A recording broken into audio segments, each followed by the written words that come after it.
మనం ఈ క్లాస్లో ఏం డిస్కస్ చేద్దామంటే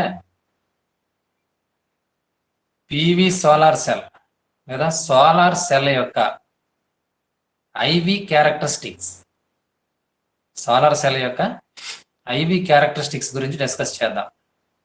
ఐవి అభిలక్షణ వక్రాలు క్లియర్గా అయితే సోలార్ సెల్ యొక్క కరెంట్ మరియు వోల్టేజ్ అభిలక్షణ వక్రాలు. దీనిలోకి వెళ్ళే ముందు ఒకసారి ఐవి క్యారెక్టరిస్టిక్స్ అనే పదం ఇంతకుముందు ప్రీవియస్ సెమిస్టర్లో మీరు PN junction diode, zener diode, transistor ఈ సందర్భాల్లో వినుంటారు. ఐవి క్యారెక్టరిస్టిక్స్ అంటే ఏంటి, లేదా IV characteristics curves, IV characteristic curves అని చెప్పేసి అప్పుడు చెప్పుకున్నాం. ఐవి క్యారెక్టరిస్టిక్ కర్వ్స్ అంటే ఏంటి? ఏదైనా ఎలక్ట్రానిక్ డివైస్కి సంబంధించి లేదా ఈ డయోడ్స్కి ట్రాన్సిస్టర్కి సంబంధించి వోల్టేజ్ పెంచినప్పుడు దాని యొక్క కరెంట్ అనేది ఎలా చేంజ్ అవుతుంది, వోల్టేజ్లో మార్పులకు అనుగుణంగా కరెంటులో కలిగే మార్పులని మనం డయాగ్రమాటికల్గా ఏదైనా గ్రాఫ్లో కానీ గీసినట్లయితే అప్పుడు లభించేటటువంటి ఆ వక్రాలని ఐవి అభిలక్షణ వక్రాలు అంటారు. ఆ కర్వ్స్ని ఐవి క్యారెక్టరిస్టిక్ కర్వ్స్ అంటారు. దీని నుండి మనం ఏం తెలుసుకోవచ్చు అంటే maximum current, maximum voltage, maximum power, ఈ కాన్సెప్ట్స్ అన్ని కూడా చూడగానే మనం ఐడెంటిఫై చేయగలం. అందువలనే దీన్ని డయాగ్రమాటికల్గా చూపిస్తాం. మరియు ఈ స్పెషల్గా దాన్ని చెప్పుకోవడం కూడా రీజన్ అదే. సాధారణంగా పవర్ అంటే ఏంటి మీరు ఇంతకుముందు క్లాసుల్లోనే మీకు చెప్పడం జరిగింది కూడాను. కరెంట్ అంటే ఏంటి, వోల్టేజ్ అంటే ఏంటి, పవర్ అంటే ఏంటి ఇవన్నీ. వోల్టేజ్ మరియు కరెంటుల ఆ ప్రోడక్ట్ని, ఆ లబ్ధాన్ని ఏమని పిలుస్తామంటే మనం వోల్టేజ్ కరెంటు లబ్ధాన్ని పవర్ అని అంటాం, లేదా సామర్థ్యము. P is equal to V into I. V అంటే అక్కడ వోల్టేజ్, I అంటే కరెంట్. ఇవి మీరు పేపర్ 5లో గత సెమిస్టర్లో నేర్చుకున్నారు. అట్ ద సేమ్ టైం ప్రాక్టికల్గా కూడా చేశారు. మీరు ప్రాక్టికల్గా కూడా ఆన్ బోర్డు మీరు ఆ కర్వ్స్ గురించి చదవడం, అదే ప్రాక్టికల్గా వాల్యూస్ తీసుకున్నారు. వోల్టేజ్ని రైజ్ చేస్తూ జేనర్ డయోడ్కి, పిఎన్ జంక్షన్ డయోడ్కి, ట్రాన్సిస్టర్కి నేర్చుకున్నారు. At the same time PN junction diode, zener డయోడ్లో 2 సెమీ కండక్టర్స్ వాడి కూడా సిలికాన్కి తీసుకున్నారు, జెర్మేనియంకి తీసుకున్నారు. మీకు గుర్తుందా లేదా? మీ 3 బ్యాచ్లకి చెప్పాను నేను, ఎంపీసీఎస్, ఎంపీఈ, ఎంపీసీ.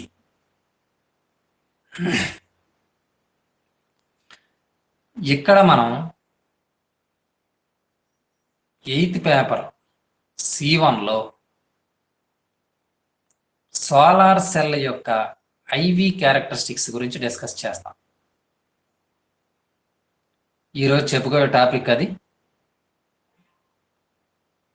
దీని గురించి లోపలికి వెళ్ళే ముందు సోలార్ సెల్ని దేంతో ప్రిపేర్ చేస్తారన్న విషయం మీకు తెలుసు. డయోడ్ను వాడతారు, అక్కడ పిఎన్ జంక్షన్ డయోడ్ను వాడతారు. అలాగనే ఆ పిఎన్ జంక్షన్ డయోడ్ కూడా ఇక్కడ ఫోటో వాల్టాయిక్ ఎఫెక్ట్ అంటే సన్ రేస్ ఆ డయోడ్ పైన పడినప్పుడు, సోలార్ సెల్ పైన పడినప్పుడు దాని నుండి ఎలక్ట్రాన్లు రిలీజ్ అయ్యేటటువంటి ప్రక్రియ అంటే ఫోటో వాల్టాయిక్ ఎఫెక్ట్ అని అంటాం. ఇది మీరు గత సెమిస్టర్ 6th పేపర్లో నేర్చుకుని ఉంటారు. మేస్టర్ చెప్పారు ఆ పేపర్, దానిలో దానికి అనుగుణంగా ఎలక్ట్రాన్ రిలీజ్ అయితే ఆ ఫ్లో ఆఫ్ ఎలక్ట్రాన్స్ని మనం కరెంట్ అని అంటాం. అప్పుడు ఆ సర్క్యూట్లోని ఏవైనా 2 టెర్మినల్స్ మధ్య లేదా 2 పాయింట్ల మధ్య, 2 బిందువుల మధ్య గల పొటెన్షియల్ డిఫరెన్స్ని క్యాలిక్యులేట్ చేయడం ద్వారా ఆ పొటెన్షియల్ డిఫరెన్స్ మరియు కరెంటుల మధ్య మనం ఇక్కడ గ్రాఫ్లు గీస్తాం, వాటినే ఐవి క్యారెక్టరిస్టిక్ కర్వ్స్ అంటాం. ఐవి అభిలక్షణ వక్రాలు అని చెప్పేసి అంటాం. దానిలోకి వెళ్ళే ముందు మీరు ఒక పిక్చర్ చూడండి.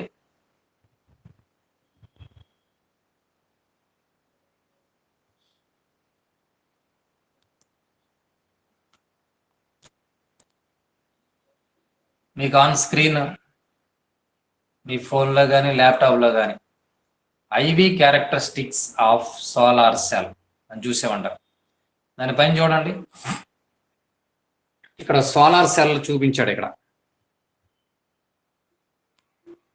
దాని మీద నేను టిక్ చేసాను చూడండి. ఆ సోలార్ సెల్ పైన సన్ యొక్క రేడియేషన్ పడినప్పుడు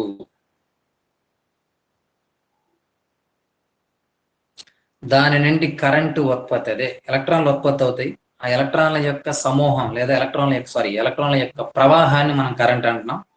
ఆ కరెంట్ అనేది అక్కడ చూపించబడిన సర్క్యూట్ గుండా ప్రయాణిస్తుంది. అయితే దీనిలోనికి వెళ్ళే ముందు మనం ప్రధానంగా 2 అంశాల గురించి తెలుసుకోవాలి. ఒకటోది short circuit current. Short circuit current దాన్ని దేంతో ఇండికేట్ చేస్తామంటే ఐఎస్సి అంటే ఏంటి, అలాగే ఓపెన్ సర్క్యూట్ వోల్టేజ్ దాన్ని దేంతో ఇండికేట్ చేస్తామంటే విఓసి. వి సబ్స్క్రిప్ట్ లో ఓసిని రాస్తాం. Short circuit current and open circuit voltage, ఈ రెండింటి గురించి ముందు నేర్చుకుందాం. ఒక విషయం గుర్తుపెట్టుకోండి, ఒక సర్క్యూట్ అనేది ఓపెన్ అయితే మనం వోల్టేజీని మాత్రమే క్యాలిక్యులేట్ చేయగలం. ఒక సర్క్యూట్ క్లోజ్ అయితే మనం కరెంట్ని క్యాలిక్యులేట్ చేయగలం. అందుకే షార్ట్ సర్క్యూట్ కరెంట్ అంటాం, ఓపెన్ సర్క్యూట్ వోల్టేజ్ అని చెప్పి అంటాం. దీన్ని చూడండి, ఈ డయాగ్రామ్లో ఏ భాగాలు ఉన్నాయి. ఇక్కడ సోలార్ సెల్ ఉంది టిక్ పెట్టిన ప్లేస్లో. ఈ సర్క్యూట్లో వోల్ట్ మీటర్ని ప్యారలల్గా కలిపాం. అమ్మీటర్ ఐతో తెలియజేసాను చూడండి, దానిని సిరీస్లో కలిపాం, శ్రేణిలో. వోల్టేజ్ని వీతో వోల్ట్ మీటర్ని వీతో ఇండికేట్ చేసాం. దాన్ని ఎలా కలిపామంటే ప్యారలల్గా కలిపాం. వోల్ట్ మీటర్తో వోల్టేజ్ని క్యాలిక్యులేట్ చేస్తాం, అమ్మీటర్తో కరెంట్ని క్యాలిక్యులేట్ చేస్తాం. అది ఈ డయాగ్రామ్లో ఐతో చూపించబడింది అమ్మీటర్, వోల్ట్ మీటర్ వీతో చూపించబడింది. ఈ సర్క్యూట్లో చివర వేరియబుల్ లోడ్ చూడండి, అక్కడ ఒక లోడ్ రెసిస్టెన్స్ కనెక్ట్ చేసాం. అక్కడ రెసిస్టెన్స్ చూపిస్తున్నాం కదా, చూడండి బెండ్ అయినటువంటి లైన్స్. కాకపోతే అది వేరియబుల్ లోడ్, మీన్స్ అక్కడ ఉండే రెసిస్టెన్స్ని మనం మార్చుకోవచ్చు. లోడ్ మీన్స్ అక్కడ రెసిస్టెన్స్ని కనెక్ట్ చేసామని అర్థం. కాకపోతే ఈ సర్క్యూట్లో వేరియబుల్ లోడ్ మీన్స్ మనం ఆ రెసిస్టెన్స్ని ఎంత కావాలంటే అంత పెంచుకోవచ్చు. ఇప్పుడు మీరు గుర్తుపెట్టుకోవాల్సింది ఏంటంటే,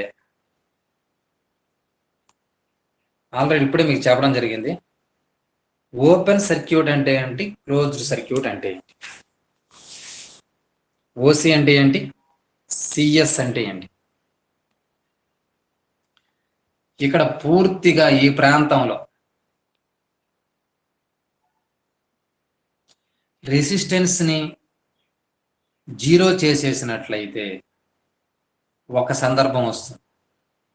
రెసిస్టెన్స్ని మ్యాక్సిమం చేసినట్లయితే గరిష్టం ఇంకొక సందర్భం వస్తుంది. ఇప్పుడు చెప్పుకున్న 2 సందర్భాలు కూడా రెసిస్టెన్స్ 0 చేసినప్పుడు ఒకటి, రెసిస్టెన్స్ని మ్యాక్సిమం అంటే ఇన్ఫినిట్ చేసినప్పుడు ఒకటి. మ్యాక్సిమం మాట కంటే ఇన్ఫినిట్ వాడితే పూర్తిగా కొన్ని సందర్భాల్లో ఐడియల్ కాన్సెప్ట్ అవుతుంది. అందుకోసం ఇన్ఫినిట్ అయినప్పుడు ఒక సందర్భం, 0 అయినప్పుడు ఒక సందర్భం. ఆ రెండింటిని మీద ఎక్స్ప్లెయిన్ చేయడం జరిగింది. ఫస్ట్ది short circuit current. Initially when load resistance RL, variable load అని అక్కడ రాసాం కదా, దాన్ని లోడ్ రెసిస్టెన్స్ అంటున్నాం. RL is kept minimum the maximum current flows in the circuit. మనం ఇక్కడ విషయం గుర్తుపెట్టుకోవాలి. ఈ లోడ్ రెసిస్టెన్స్ లేదా వేరియబుల్ లోడ్ అని ఉంది కదా, ఈ వేరియబుల్ లోడ్ అనేది మినిమం అయిపోతే, వేరియబుల్ లోడ్ అనేది మినిమం అంటే తగ్గినట్లయితే, సాధారణంగా నిరోధం తగ్గితే ఏమవుతుంది? విద్యుత్ ప్రవాహం పెరుగుతుంది. కనుక గరిష్టమైనటువంటి విద్యుత్ ప్రవాహం ఉంటుంది. ఆ సందర్భంలో మనం మినిమం కాకుండా అసలు లోడ్ రెసిస్టెన్స్ 0 చేసామనుకోండి, that means RL is turnings to 0. RL అనేది 0 చేరిపోయినట్లయితే అటువంటి సందర్భాన్ని, ఆ సందర్భంలో ఉన్న మ్యాక్సిమం కరెంట్ అని ఇక్కడ ఏమంటున్నాం? మినిమం చేసిన సందర్భం వేరు, అసలు 0 చేసిన సందర్భం వేరు. లోడ్ రెసిస్టెన్స్ మినిమం అయితే కరెంట్ అనేది మ్యాక్సిమం అవుతుంది. అలా కాకుండా లోడ్ రెసిస్టెన్స్ 0 చేసినప్పుడు ఉన్నటువంటి మ్యాక్సిమం కరెంట్ని ఏమని పిలుస్తామంటే షార్ట్ సర్క్యూట్ కరెంట్ అంటాం. దాన్ని దేనితో ఇండికేట్ చేస్తున్నాం? I సబ్స్క్రిప్ట్ లో SC అని రాశాం.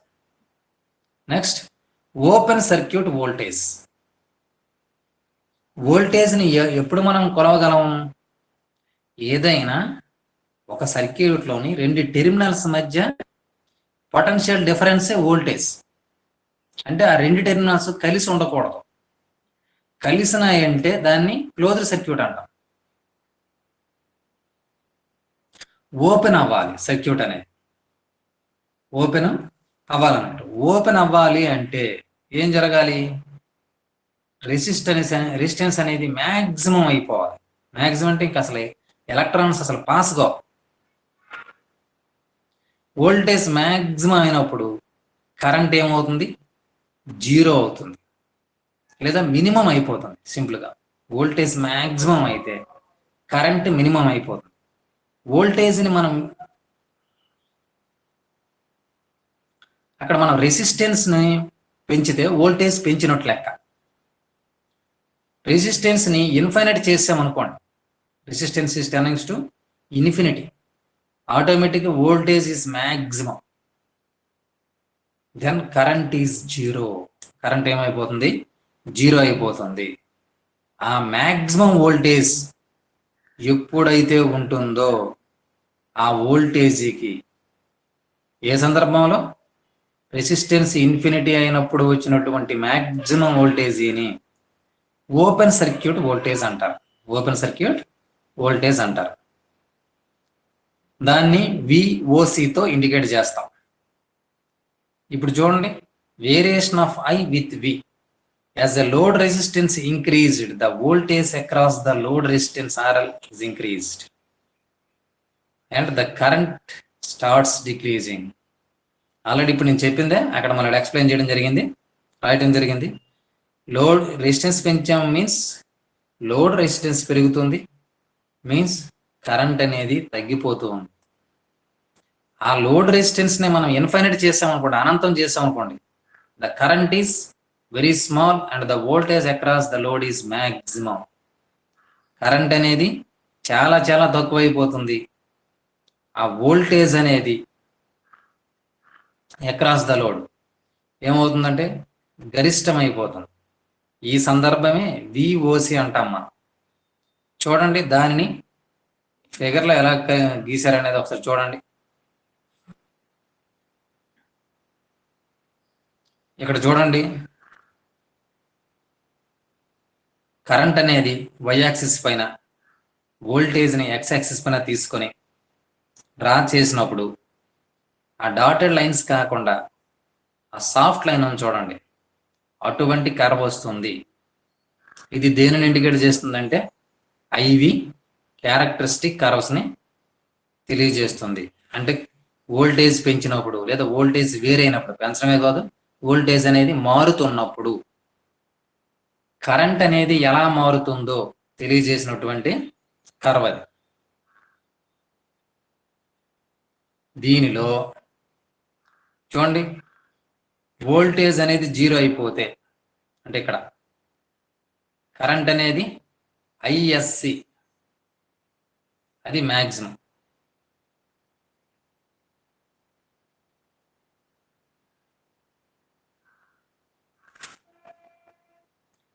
మనం ఇంతకు ముందే చెప్పుకున్నాం పవర్ అంటే ఏంటి. పవర్ అంటే వోల్టేజ్ ఇంటూ కరెంట్. ఈ కర్వలో గరిష్టమైనటువంటి విద్యుత్ మనం ఎక్కడ పొందుతామంటే మ్యాక్సిమం కరెంటు, మ్యాక్సిమం వోల్టేజ్ ఎక్కడ ఉందో ఆ ప్రాంతంలో పొందుతాం. దాన్ని ఏమని పేరు పెడతామంటే ఐఎం అని పొందుతాం. ఐఎం అని పెడతాం.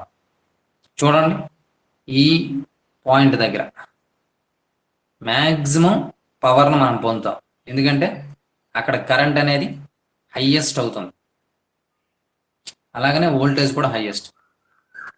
ఇంకా ఏ బిందువు దగ్గర తీసుకున్నా, ఫర్ ఎగ్జాంపుల్ ఇక్కడ తీసుకున్నాం అనుకోండి, ఏమవుతుంది, ఆ బిందువు దగ్గరికి వచ్చేసరికి కరెంట్ తగ్గిపోతుంది, వోల్టేజ్ అయితే పెరుగుతుంది. ఇలా కాకుండా కరెంటు, వోల్టేజు ఏ పాయింట్ దగ్గర అయితే హైయెస్ట్ అవుతుందో అక్కడ గరిష్టమైనటువంటి సామర్థ్యం అనేది ఉంటుంది.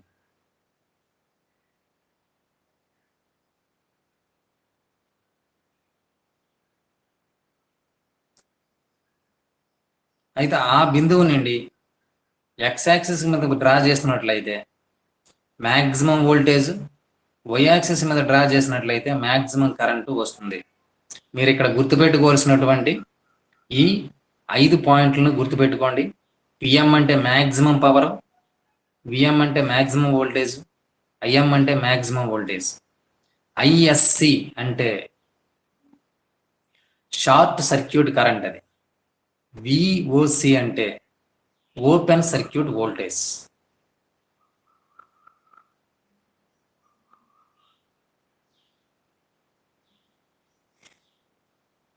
ఇప్పుడు మనం నెక్స్ట్ కాన్సెప్ట్ లో ఈ ఐవి క్యారెక్టరిస్టిక్స్ కర్వ్స్ సంబంధించి ఫిల్ ఫ్యాక్టర్ గురించి నేర్చుకుందాం. ఫిల్ ఫ్యాక్టర్ అంటే ఏంటి?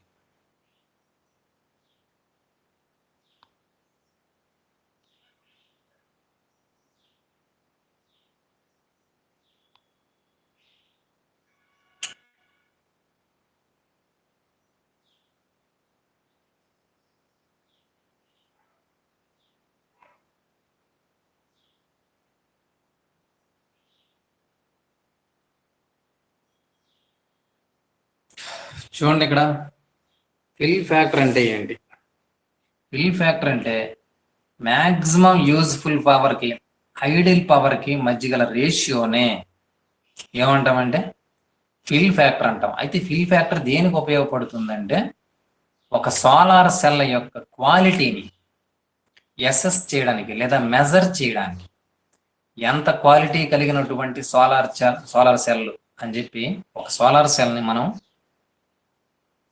మెజర్ చేయడానికి, దాని క్వాలిటీని మెజర్ చేయడం కోసం ఈ ఫిల్ ఫ్యాక్టర్ అనే దాన్ని వాడుతాం. ఈ ఫిల్ ఫ్యాక్టర్ అంటే ఏంటంటే maximum useful power by ideal power, అంటే ఐడియల్ పవర్కి మ్యాక్సిమం యూజ్ఫుల్ పవర్కి మధ్య గల రేషియోనే మనం ఫిల్ ఫ్యాక్టర్ అంటాం. దేంతో చూపిస్తామంటే P maximum by P ideal, P maximum by P ideal. అయితే పి మ్యాక్సిమం అంటే ఏంటి, పి ఐడియల్ అంటే ఏంటి? మీకు ఇదే క్లాస్లో ప్రీవియస్ కాన్సెప్ట్లో పి మ్యాక్సిమం ఉందని చెప్పాను. ఎప్పుడు వస్తుంది అది? కరెంట్ మ్యాక్సిమం మరియు వోల్టేజ్ మ్యాక్సిమం ఎక్కడ ఉంటుందో చూడండి, ఆ సందర్భంలో వస్తుంది. దాన్ని ఏమంటామంటే పి మ్యాక్సిమం అంటాం. మరి పి ఐడియల్ అంటే ఏంటంటే అదే డయాగ్రామ్లో మీకు ఐఎస్సి అనే కాన్సెప్ట్ చెప్పాం, అంటే షార్ట్ సర్క్యూట్ కరెంట్. అలాగే విఓసి ఓపెన్ సర్క్యూట్ వోల్టేజ్, ఈ రెండింటి యొక్క ప్రొడక్ట్ని ఏమంటామంటే ఐడియల్ పవర్ అంటాం. అయితే ఎటువంటి సోలార్ సెల్ నుండి కూడా ఈ పి ఐడియల్ని సాధారణంగా ఐడియల్ సోలార్ సెల్ అంటూ ఏది ఉండదు. అసలు ఐడియల్ బాడీ కానీ ఐడియల్ కాన్సెప్ట్ అనేది లేదు, అది ఓన్లీ ఎస్జ్యూమ్డ్. బట్ మ్యాక్సిమంగా ఎంత వోల్టేజ్ ఇవ్వగలదో, మ్యాక్సిమం ఎంత కరెంట్ ఇవ్వగలదు అనేది మాత్రం మనం చెప్పగలుగుతున్నాం కనుక, అంటే మ్యాక్సిమం ఓపెన్ సర్క్యూట్ వోల్టేజ్ అలాగే మ్యాక్సిమం షార్ట్ సర్క్యూట్ కరెంట్ తెలుస్తుంది కనుక గరిష్టంగా అయితే అంత పొందగలమని ఊహిస్తాం కనుక దాన్ని పి ఐడియల్ అంటాం, అంటే ఐడియల్ పవర్ అని చెప్పి. కాకపోతే ఆ వాల్యూ అనేది మనం ఎప్పుడు కూడా ప్రాక్టికల్గా సాధించలేము. ప్రాక్టికల్గా సాధించేది P maximum is equal to IM into VM. ఈ రెండింటి మధ్య రేషియోని క్రింద చూపించడం జరిగింది. P maximum is equal to P ideal is equal to IM into VM by ISC into VSC. ఇక్కడ ఒక విషయం గుర్తుపెట్టుకోవాలి, ఈ సందర్భంలో ఐఎం వాల్యూ ఐఎస్సి వాల్యూ కంటే ఎక్కువ, అలాగనే విఎం వాల్యూ విఓసి వాల్యూ కంటే తక్కువ. ఐఎం విఎంలు అనేవి ఐఎస్సి విఓసిల కంటే తక్కువ. ఆటోమేటిక్గా ఇది ఎటువంటి ఫ్యాక్టర్ అవుతుంది? ఇది ఒక క్రమ భిన్నం అవుతుంది. ఎందుకంటే న్యూమరేటర్లో తక్కువ, డినామినేటర్లో ఎక్కువగా ఉండడం వలన ఇది ఒక క్రమ భిన్నం అవుతుంది. దీని యొక్క వాల్యూ ఎప్పుడు కూడా లెస్ దాన్ 1 ఉంటుంది, 1 కంటే తక్కువగా ఉంటుంది. అయితే యూజువల్లీ సాధారణంగా ఆ ఫ్యాక్టర్ ఎంత అవుతుందంటే 0.6 నుండి 0.7 వరకు ఉంటుంది. ఆ లెస్ దాన్ 1 వాల్యూ కూడా 0.6 నుండి 0.7 వరకు ఉంటుంది. అందుకే దీని యొక్క సామర్థ్యాన్ని 60 to 70% చెప్తాం. అందులో చెప్తామంటే 60 to 70% అనేసి చెప్పడం జరుగుతుంది. నెక్స్ట్, ఇది రెండవ కాన్సెప్ట్. దేని గురించి నేర్చుకున్నామంటే ఫిల్ ఫ్యాక్టర్ గురించి. The factor of solar cell determine the maximum power from solar cell. It is defined as the ratio of the maximum useful power of solar cell to the ideal maximum power. రెండింటికి మధ్య ratio.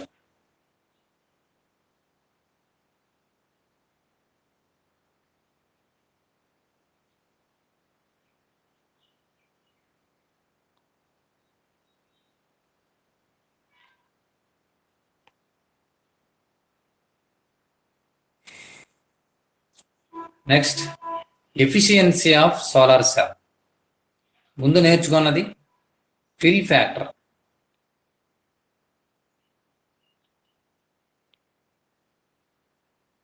Fill ఫ్యాక్టర్లో ఏం చెప్తున్నాము?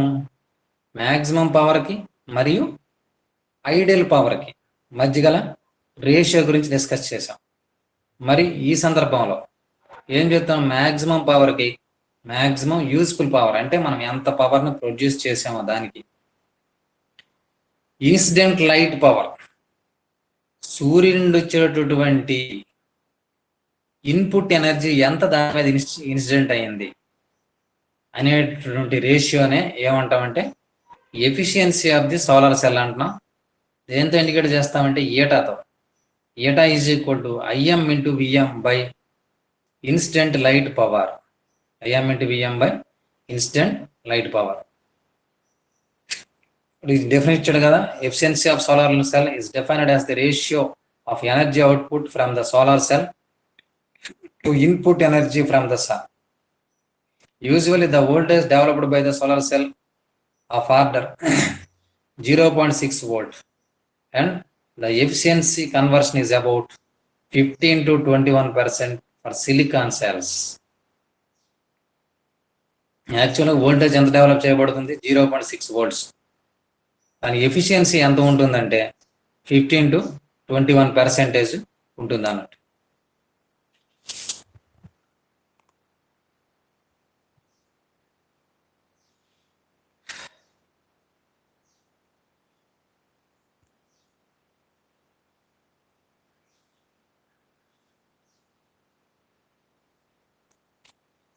అరే మీరు క్లాస్లో నేను screen sharing చేసిన తర్వాత మనుషులు తగ్గిపోతున్నారా? ఇది ఇబ్బందికర పరిణామం. రావడం కూడా తక్కువే, ఉన్న వాళ్ళు కూడా మళ్ళీ మీకు సిగ్నల్ ప్రాబ్లమో తెలియదు, మీరు కావాలని అక్కడి నుండి బయటికి వెళ్తున్నారన్న విషయం నాకు తెలియదు. కానీ ఇది సీరియస్గా కన్సిడర్ చేయబడుతుంది, ఎందుకంటే మీ అటెండెన్స్ని మేము పోస్ట్ చేయాల్సి ఉంటుంది. ఈ విషయం గుర్తుపెట్టుకోండి.